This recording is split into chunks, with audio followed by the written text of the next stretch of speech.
En menos de 60 minutos, MF Economía e Inversiones y Radio 1000 te traen los principales temas económicos del mundo y de Paraguay con Economía a 1000.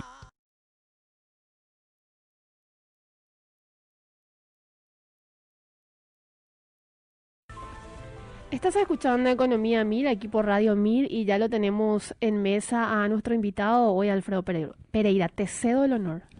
Bueno, está con nosotros Sebastián Hacha y hoy queremos dar continuidad al bloque político, economía política en verdad, ya que es un aspecto importante que la economía condiciona a la política y la política condiciona a la economía. Y acá el tema, Sebastián, que hace rato le estamos invitando para tocar, es un análisis político de todo este conflicto. ¿Cómo estás, Sebastián? Gracias, Pope, gracias, Prince, un gusto estar con todos ustedes, un placer. Bueno, hace poquito estuvimos y realmente habilitar este espacio para mí es muy gratificante. Obviamente hay muchas cosas que podemos analizar desde el punto de vista, primero económico, lógicamente lo que nos está dejando la guerra. Yo me imagino en otras épocas cómo hubiese sido esto, ¿verdad? Después de cuánto tiempo hubiese llegado a América las consecuencias de un conflicto que se lleva a cabo exactamente y literalmente del otro lado del mundo. Sin embargo, hoy casi al instante nos vamos enterando de lo que cómo va subiendo el barril, cómo va bajando el barril, las especulaciones que hay también allí nos hacen replantear, lógicamente con el diario del lunes, que es muy fácil hacerlo, ¿verdad? Toda la estructura se permitió armar con la OPEP y todas las ligas de países exportadores de petróleo. Y también aprender de cómo pudieron hacer eso en su momento y pudieron generar valor a partir de eso, ¿verdad? Hoy en día ya el petróleo no es un bien que abunda, sino que por el contrario empiezan a sentirse los niveles de escasez, empieza el fracking, otros tipos de procesos para sacar petróleo, lo cual hace que sea muy valuado. Por otro lado está el ámbito social o el ámbito humanitario, ¿verdad? O sea, todo este desgarre que hoy significan ya más de 2,5 millones, se habla de, por lo menos hay coincidencia que son más de 2,5 millones de refugiados ucranianos en las fronteras, principalmente con Polonia, y a ver, ¿cuál sería el sustantivo? La absoluta frialdad de Vladimir Putin para actuar y atacar sobre la población civil, que parece ser un tema que nos interesa menos que tratar de justificar si está bien o mal de su proceso de expansión, ¿verdad? O culpar a la OTAN porque en realidad quería poner una base. Entonces, bueno, imagínense, si empezamos con las reivindicaciones históricas, nosotros, quiere decir que si Paraguay tenía 2 ojivas nucleares, podríamos recuperar Formosa, Misiones y la zona allá de Mato Grosso Sur. O sea, me parece un poco hasta lírico tener que justificar de que en realidad hay ¿cómo se puede decir? Una nacionalidad soviética y que el pasado imperial puede justificar conquistas por la fuerza, cuando que en realidad el derecho como herramienta de convivencia entre los seres humanos lo que hace es justamente avanzar en cuanto a lo que significan los logros que se han dado con los distintos protocolos, incluso el de desarme nuclear que privó de 1.700 misiles nucleares a lo que hoy sería Ucrania, que estaban en la zona de Crimea. Entonces, le escuché justamente a Zelensky entre una de las declaraciones que hizo hace poco, decir, si hubiésemos sabido esto, nunca hubiésemos firmado, aceptado que se firme el acuerdo entre Reagan y Gorbachev en su momento, ¿verdad? Pero lógico, esto es todo mirando retrospectiva, nadie podía saber y realmente a nadie se le podía ocurrir, y hablo de los más importantes del mundo, con Yuval Harari hasta Francis Fukuyama fue un poco más preciso. Aparentemente él dio alguna luz de lo que podía ocurrir con la fragilidad de las democracias, que es un tema que sí merece una atención, que desde el punto de vista político. Hace poco nada más escuchaba a Moisés Naim hablando de las potencias de bajo presupuesto, él decía. Y lo ubicaban las potencias de bajo presupuesto a Rusia, también a China, porque si bien el gasto militar de China es muy grande, recordemos que es 16 veces menos que el gasto militar de los Estados Unidos. O sea, eso es un número que asusta, ¿verdad? Porque China está invirtiendo mucho y eso significa que los Estados Unidos están invirtiendo muchísimo. Sí. Entonces, todo este proceso de guerras cibernéticas y demás que estuvimos viendo, estas participaciones a través de redes, de fake news, de deep fake news, de todas estas desinformaciones que se dieron durante los procesos democráticos, Moisés Naim lo analizaba como desde el punto de vista de que Rusia no tiene la fuerza para hacer suficientemente daño militarmente. Eso no significa que se equivocó, quiero aclararlo, ¿verdad? Creo que Moisés Naim es un analista de renombre mundial, sino lo que creo que ocurrió es que todos en el mundo no pensamos de que teníamos, y voy a utilizar una expresión muy coloquial y muy fuerte, un primo bobo que andaba ahí con un botón nuclear y que no le creíamos capaz de amenazar y destapar ese botón nuclear gráficamente. Todos vemos siempre en las películas que se destapa el botón. Y aparece el botón siempre rojo.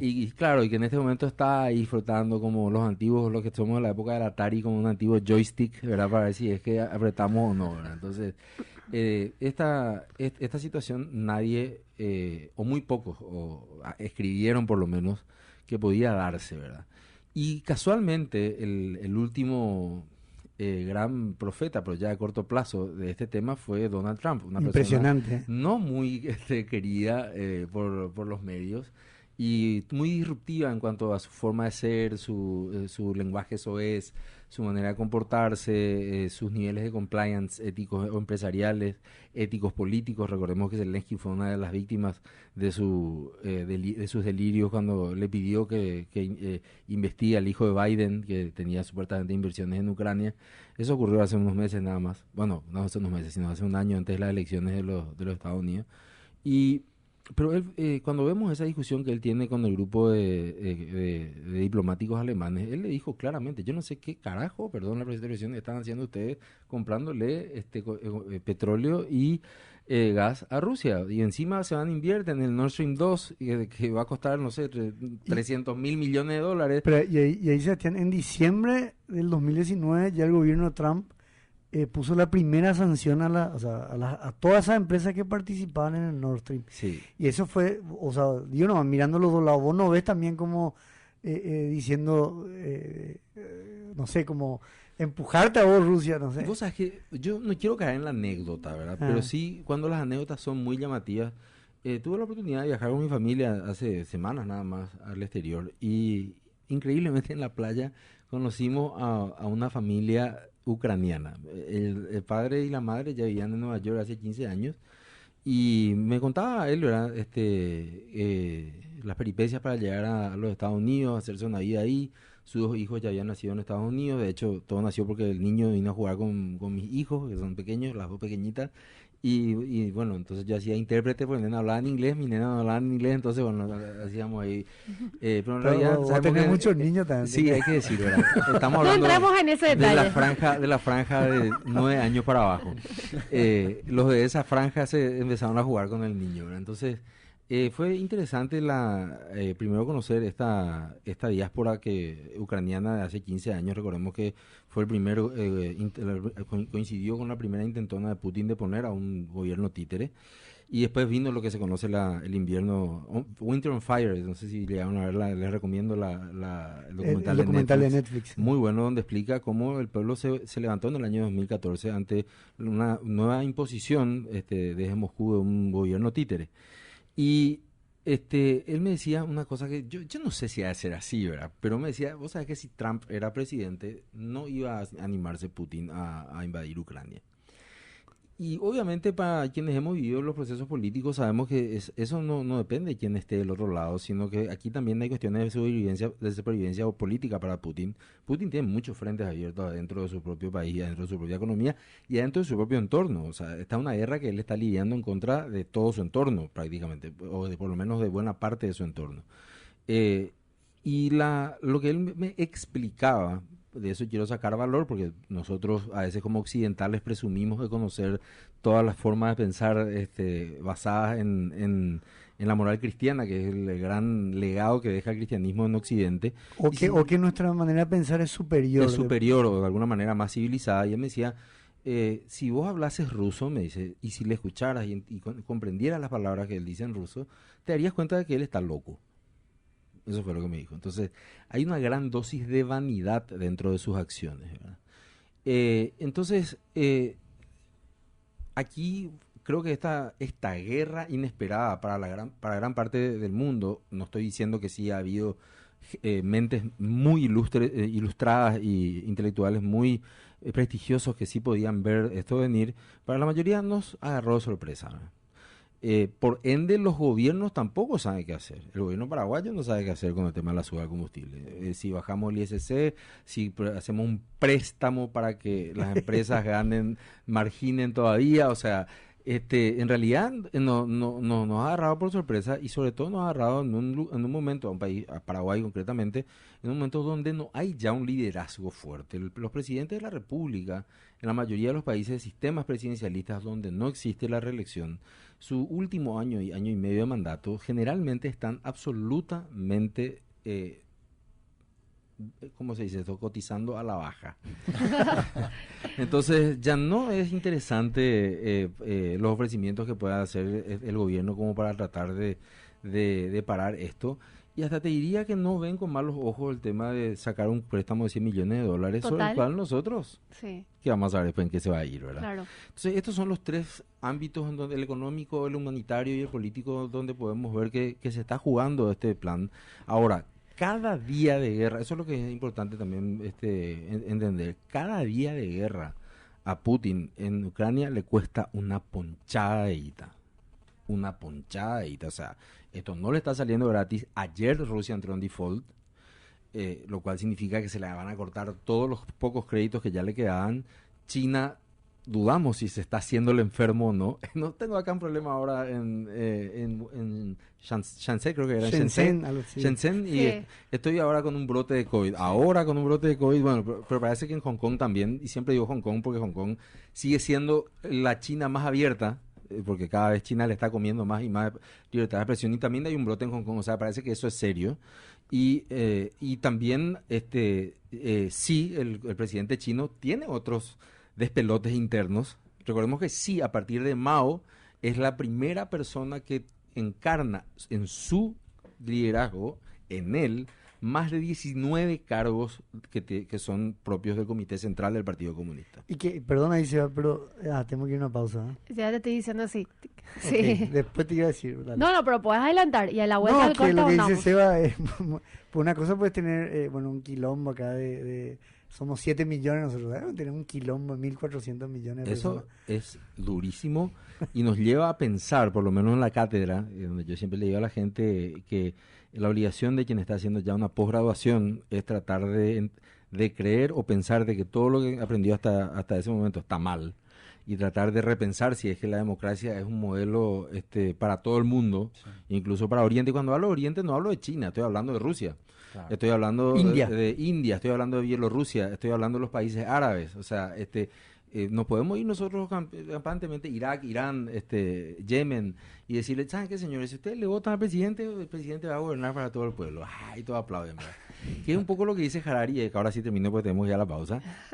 Lo que dice Harari en esta su reflexión de 49 minutos, muy interesante, que se difundió a través de la plataforma TED, cuando él dice, o sea, obviamente, atendiendo a que lo iban a cuestionar, él condena, obviamente, como creo que lo hacen, no sé, la gran mayoría de todos los intelectuales y formadores de opinión del mundo, la invasión rusa, por las muertes y el desplazamiento y sufrimiento que está causando. Y le dicen, a diferencia, y él dice ya, se adelanta, dice, a diferencia de las invasiones que hizo Estados Unidos, en las invasiones que hizo Estados Unidos, consiguió una coalición por lo menos 2 o 3 países que le sigan. Creo que cuando invadió Irak, Marruecos fue uno de los países que la Pero acompañó. se sumó al menos. Pero se sumó. Claro. Y era más o menos justificable. O sea, me echaron las Torres Gemelas. El famoso casus belli. Sí, hubo un casus belli. Sí. Entonces, es como que, y una cuestión también que él dice, los americanos nunca se fueron a un país para quedarse. Se fueron porque querían seguramente hacer negocios, no hay ninguna duda de eso, porque querían llevar a sus constructoras y sus contratistas, no hay ninguna duda de eso, pero nunca dijeron vamos a imponer la lengua de los Estados Unidos y vamos a imponer el American Way of Life sí la democracia, que es un poco, elíjanle un poco ustedes afganos que se mataron durante los últimos 100 años a un presidente que va a ir a las Naciones Unidas. O sea, eso fue quizá el condicionante más importante que ha tenido los Estados Unidos. Pero esta es una guerra de conquista como en la Edad Media. O sea, aquí estamos hablando de un tipo que se cree emperador y quiere imponer su cultura. Eso es lo que me decía este ucraniano. Me decía, o sea, por supuesto que hay gente en Donbass y en Donetsk que quieren ser rusos. Acá como en Paraguay habrá gente que le hubiese encantado nacer en Argentina para que el Diego sea su compatriota, o en Brasil, qué sé yo, ahora no sé. Pero si querés ser, te vas caminando 50 kilómetros y cruzas a Rusia. ¿Cuál es el problema? O sea, ahí puedes vivir. Aparte Putin está diciendo que le va a recibir a todo con los brazos abiertos. Andate, no le traiga al enemigo acá a vivir con nosotros. O sea, y finalmente, y la última cuestión muy brillante que dice Harari es que finalmente la cuna de la civilización soviética, por llamarlo de alguna manera, se da en el Rus de Kiev, desde el Rus de Kiev. Buenísimo, Seba. ¿Verdad? A partir del siglo X. Sí. Y él dice, Kiev ya era una metrópoli, cuando Moscú no era ni siquiera una aldea. Claro, después viene Genghis Khan con todo su barra y ahí los pueblos derivados del Rus empiezan a enfrentar una guerra de estabilización de la zona. Pero si nosotros vamos a hablar por historia incluso de quién tiene mayor justicia, bueno, me parece que queda muy claro quién es. Interesantísimo. A la vuelta del corte, ¿qué tenemos más, Alfredo? A la vuelta del corte seguimos con Sebastián Hacha hablando de las implicancias políticas, porque sobre el conflicto de Rusia-Ucrania, para entender, porque gran parte de todos los efectos que está causando en la economía a nivel del mundo van a depender de una resolución política o un fin a este conflicto que también es político y que tiene causas mucho más profundas, como decía Sebastián, y eso queremos tocar la parte cultural. O sea, acá se está poniendo, la parrilla está quedando chica. Sí, a mí me gustaría después también dejarle picando a Sebastián es cómo Paraguay de alguna manera tiene que asimilar esta situación. Ya dejaste claro que el gobierno saliente tiene esa característica de, bueno, ya estoy saliendo, no puedo hacer casi nada. Ese siempre es el argumento, cuando en realidad tendría que cumplir su mandato a rajatabla. Hasta el último día. Totalmente. Estamos en compañía de Sebastián Hacha.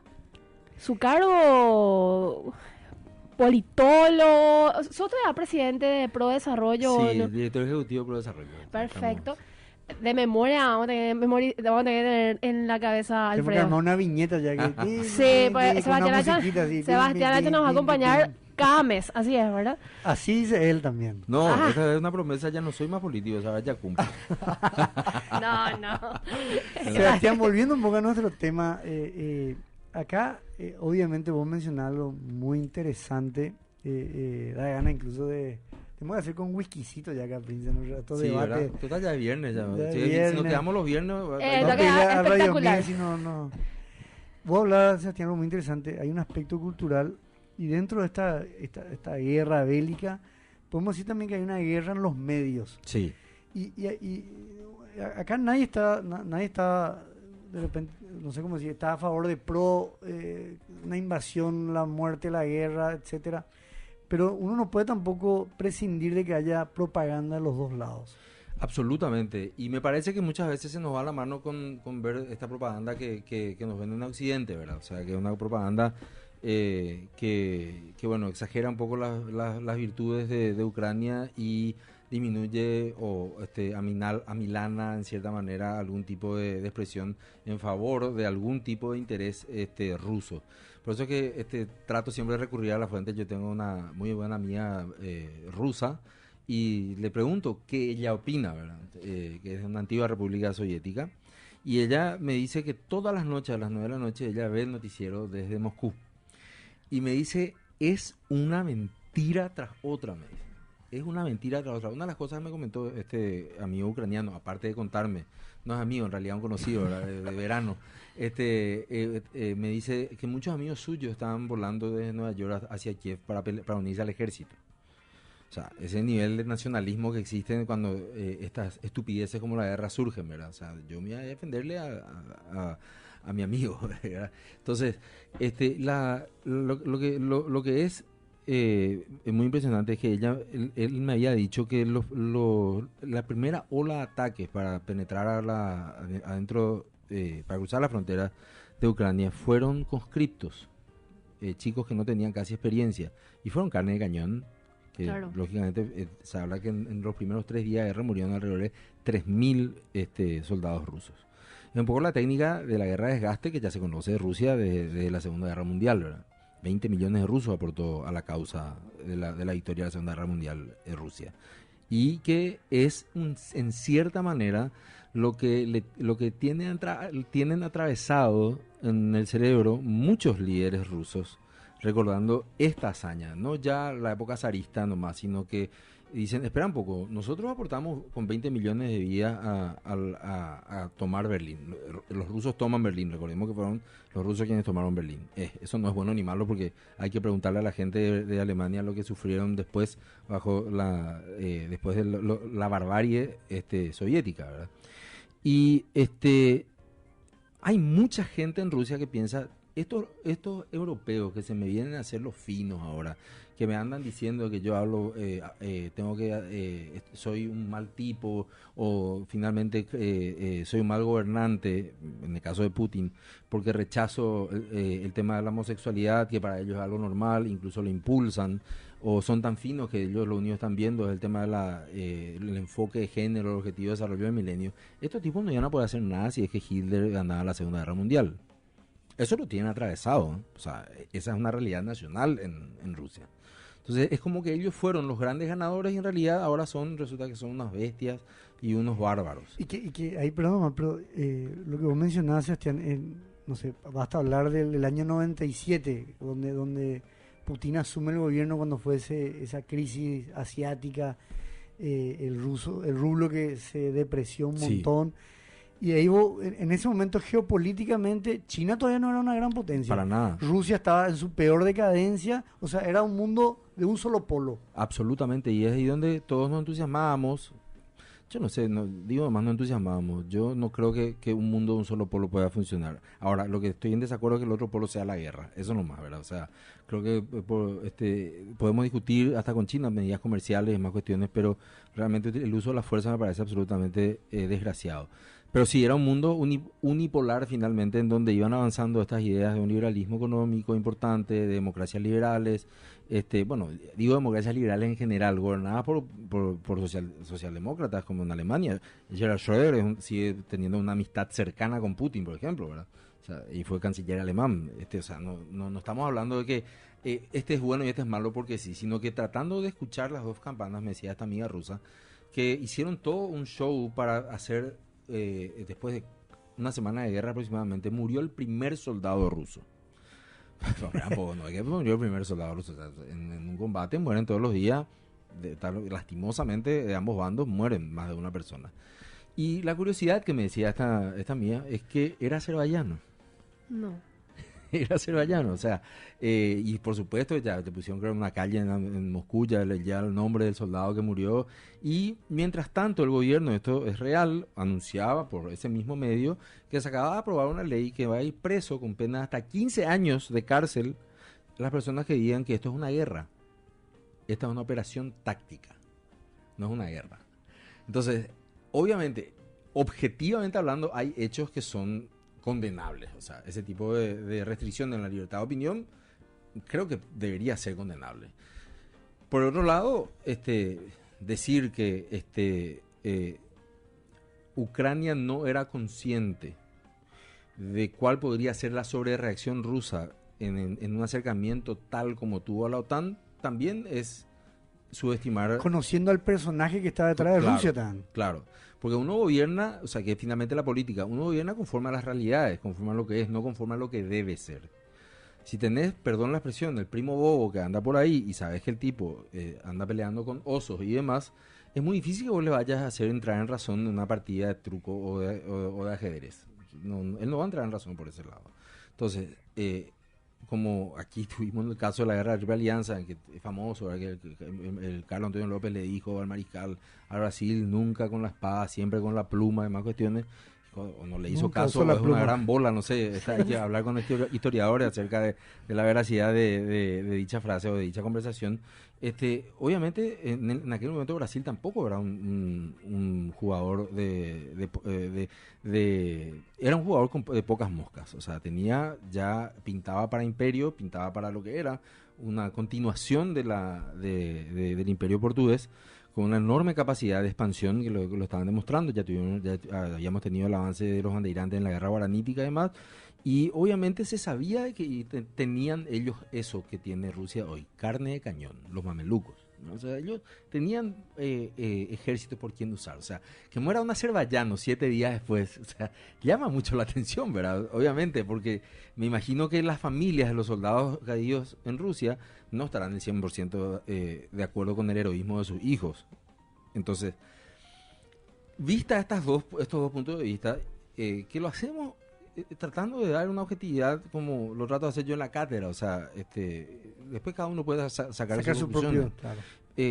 Obviamente hay que tratar de reconfigurar el mundo en base a liderazgos que sean mucho más sólidos, ¿verdad? O sea, y eso lastimosamente, esa solidez se va a transformar, como lo dice Harari en esta charla que tiene en TED, en que todos los países van a aumentar su gasto militar. Y aumentar el gasto militar no solamente es peligroso, sino que significa dejar de invertir en otras cosas. Se va a dejar de invertir en educación, se va a dejar de invertir en salud, se va a dejar de invertir en infraestructura estratégica para el comercio, y finalmente vamos a tener que enfrentarnos al primo bobo creando armas para poder cuidarnos de él. Y yo creo que hay una culpa de Occidente muy importante. Los liderazgos en Occidente han sido absolutamente blandos, insípidos, al punto que la gente misma ya se cansa de sus gobernantes. Y lo eligen a Trump, lo eligen a Bolsonaro, lo eligen a López Obrador, en todo el amplio espectro de la ideología. O sea, le eligen a un tipo que les hace hervir la sangre. Entonces, mientras tanto, los europeos están ahí contándose los dedos, ¿verdad? Si es que cómo está La sociedad del bienestar. La sociedad del bienestar, ellos saben que sus presupuestos están desfinanciados, saben que no pueden seguir con su estado de bienestar, pero sin embargo empujan este muerto desde hace por lo menos 17 años.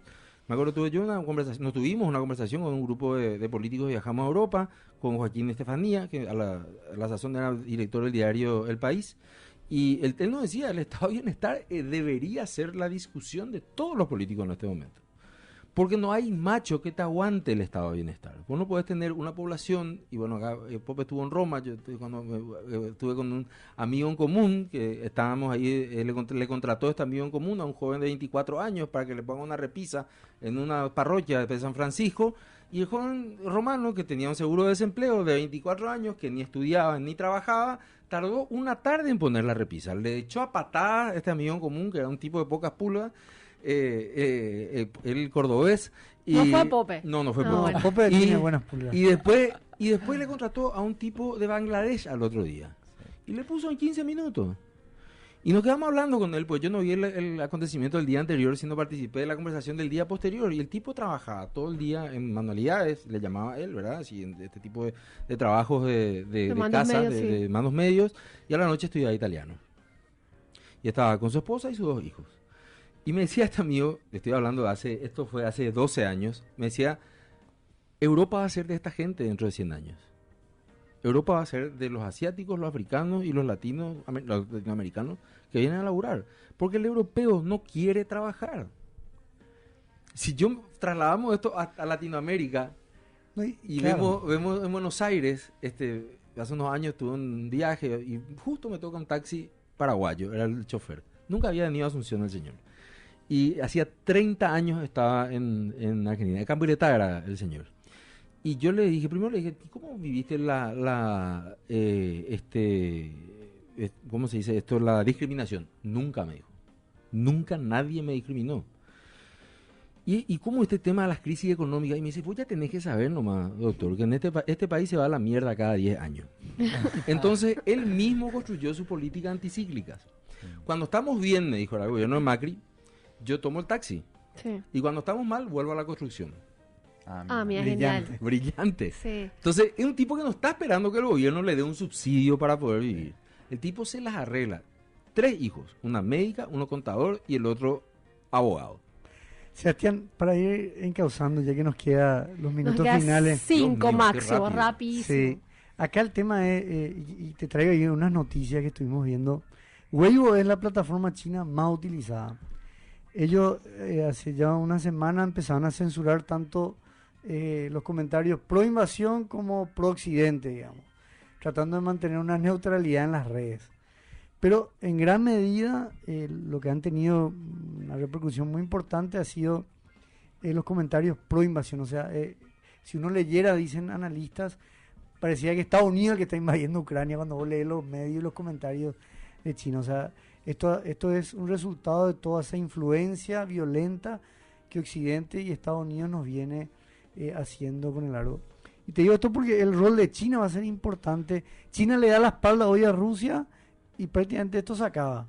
Y se está por acabar porque no tiene, o sea, China tiene el problema de Evergrande que tiene que solucionar. La mayor caída de una burbuja inmobiliaria en el mundo. Obviamente eso nosotros no podemos entender porque yo cuando me fui a China, de hecho me estuve 2 veces y no puedo entender hasta ahora cómo puede crecer China de esa manera. Imagínense que el problema de China es que quienes se quedaron jodidos con el tema de Evergrande no son un lumpen desclasado, son gente de clase media. Y esa gente de clase media tiene vinculaciones dentro del Partido Comunista, porque allá crecen quienes están cerca del partido. Eso se llama la topocracia. Uno crece o las leyes son tan buenas para vos de acuerdo a cuán cerca estés del poder. Sí. Entonces, esta historia que te quieren vender Eric Exley y otros personas que son apologistas del régimen chino de la meritocracia, me hola. En realidad el Partido Comunista tiene 70 millones de afiliados en China, hoy tendrá 80, estoy hablando de los 10 años, hace 10 años fue la última vez que estuve en China, y uno dice, wow, un partido con 80 millones de afiliados, sí, pero son 1.400 millones de habitantes, papá. O sea, recordate eso, no te olvides. Entonces uno dice, wow, pero vos estás cerca del partido. Entonces este problema le está generando un dolor de cabeza importante a Xi Jinping en cuanto a los descontentos que tiene en la clase media y dentro de su partido. Dentro de su partido también tiene gente que quiere invadir Taiwán, que son probablemente esa gente que contaba aquí Pope, que están diciendo espectacular lo que está haciendo era una respuesta a toda invasión que ya Occidente nos hacía. ¿Qué le parece si nos vamos ahora nosotros a Taiwán y es que le echamos a esos tipos? Entonces, y recuperamos la isla, porque en realidad una de las imágenes más impactantes del Congreso chino es que cada provincia tiene un salón y hay uno que está cerrado con un candado así del tamaño de una rueda de colectivo aproximadamente, para que se imaginen lo que son las puertas de los salones, y dicen, ese es el salón de Taiwán que estamos esperando que vuelva, dicen.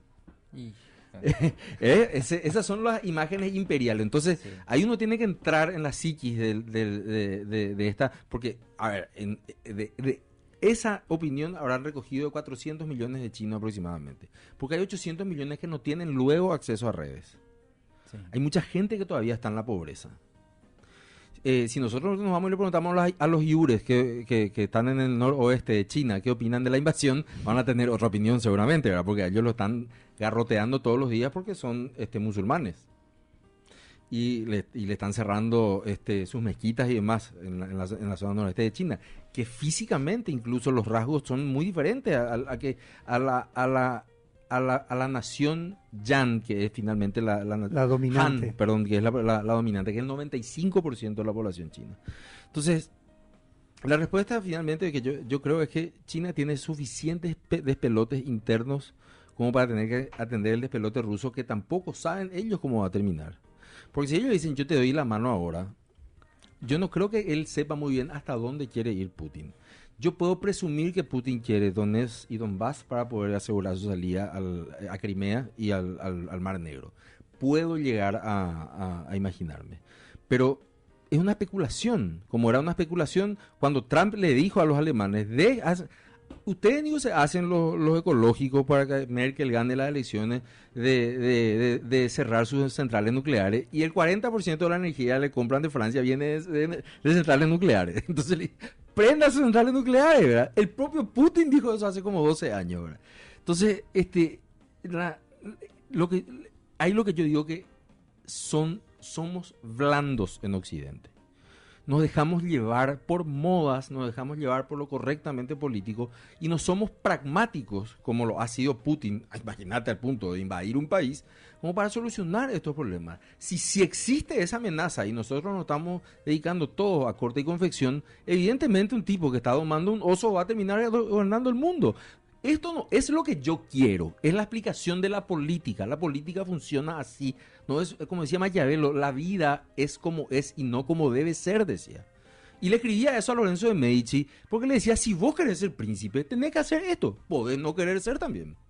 Claro. Entonces, mi rol como catedrático y como, no sé, ñembo analista, no sé cómo, no sos es analista. decirle a la gente, Sí. che, ¿saben qué? Vamos a dejarnos de quimera. O sea, mientras nosotros nos estamos preocupando sobre si en realidad aquí, y no digo que no sea importante, la orquídea Mainumbú, digo cualquier cosa, pueda crecer bien en su hábitat, este tipo le está matando a civiles a misilazo, viejo. Y si nosotros no generamos en Occidente una respuesta que implique evitar que él llegue a ese punto, quiere decir que hemos fracasado. Ese nomás es el punto. Y es el mea culpa. Y esa es la culpa que tenemos que hacer. Y queda pendiente lo de lo que tiene que hacer Paraguay ante Ay, esta no. situación.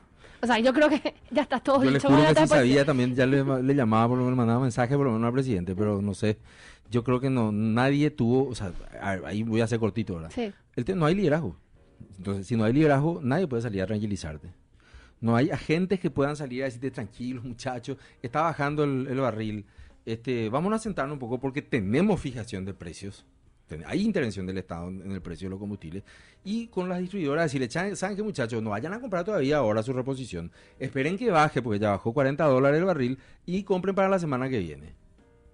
Porque si compraste y yo, no, pero subió a 150, pero no, pues, eso no te obliga a comprar a 150. O sea, hay una cuestión también allí que tiene que ver con nuestra burocracia y con nuestras burocracias. Harari, lo voy a citar muchas veces porque lo leo mucho y me gusta mucho, y no coincido en muchas cosas, muchas visiones con él, le dice, los gobiernos son muy buenos para hacer malas cosas y son muy malos para hacer buenas cosas.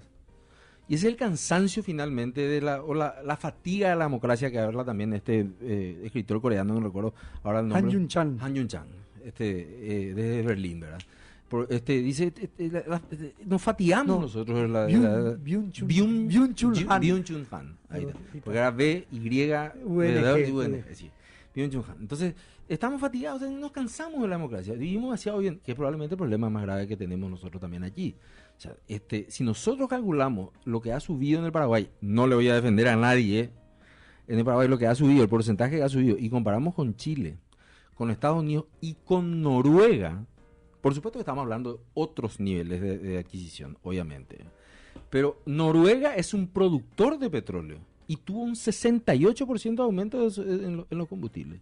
Pero ellos dicen, nosotros en el petróleo no tocamos, vendemos y metemos al World Fund. Así mismo. Un gusto, Sebastián Hacha. Te comprometo para seguir hablando de este tema dentro de un mes. Lamentablemente nos queda corto el O sea, tiempo. menos de Alfredo. un mes, en verdad, porque acá vamos corrimos a la fecha sacarle- nomás. Sí, va a ser menos un mes. Está No, bien. Un gusto, que estés muy bien y nos reencontramos al próximamente. contrario, gracias a ustedes y a la audiencia.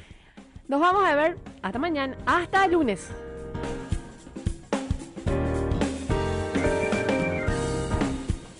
No te pierdas el próximo capítulo de Economía a 1000, de la mano de MF Economía e Inversiones y Radio 1000.